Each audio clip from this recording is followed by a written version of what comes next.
एक साल बाद गे अब बाबा पुराई देता मन के मुराद गे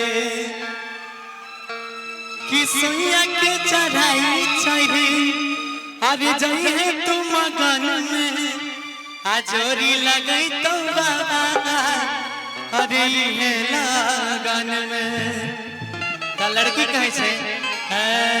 कि हम लड़की कुमारी करी सावन सोमानी कोना जइबै बाबा के नगरिया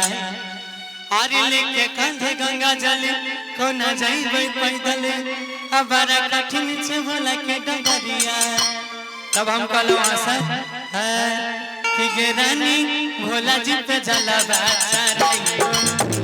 तो रानी बना मिलत रानी भोला जी पे जलवा चढ़ाई तो रानी बना मिलत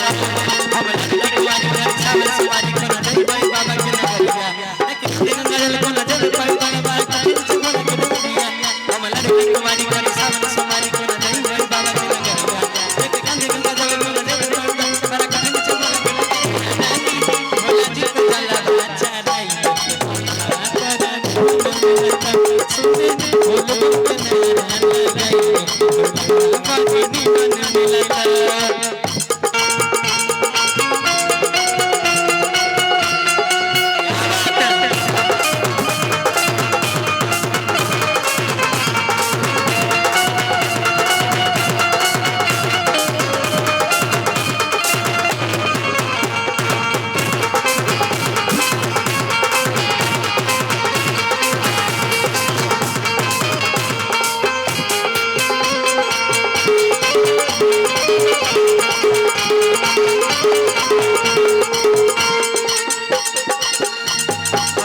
उसके बाद क्या बात दोसर अंतरा में भक्त गए थे। एक मिनट अगर आप कहीं भी भक्ति करने जाते हैं तो उस दौरान जो परेशानियां होती हैं जैसे देवघर जाने में जो आदमी थकता है और किसी भी तरह की जो परेशानियां होती है उसका कोई मापदंड नहीं होता। तो बड़ा प्यारा मल्लिक राकेश जी ने लिखा है और की भक्ति के पीरा के नहीं होई छे मापदंड गे कि बाबा धाम जाई के मिलता बहुत आनंद गे कि सावन में देव घर के अलग नजारा छे अरे जलवा चढ़ाबै खातिर जुटल जाग सारा छे। आइए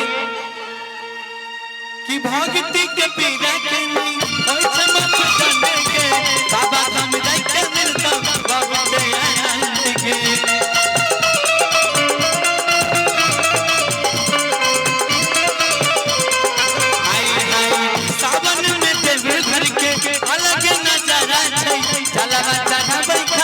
जुटल जग सारा छै।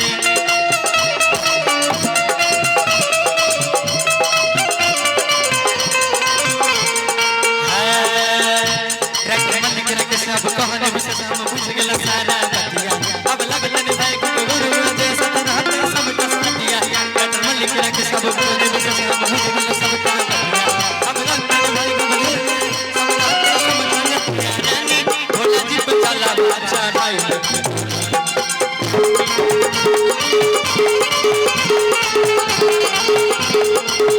रानी भोला जी पे जलवा चढ़ाई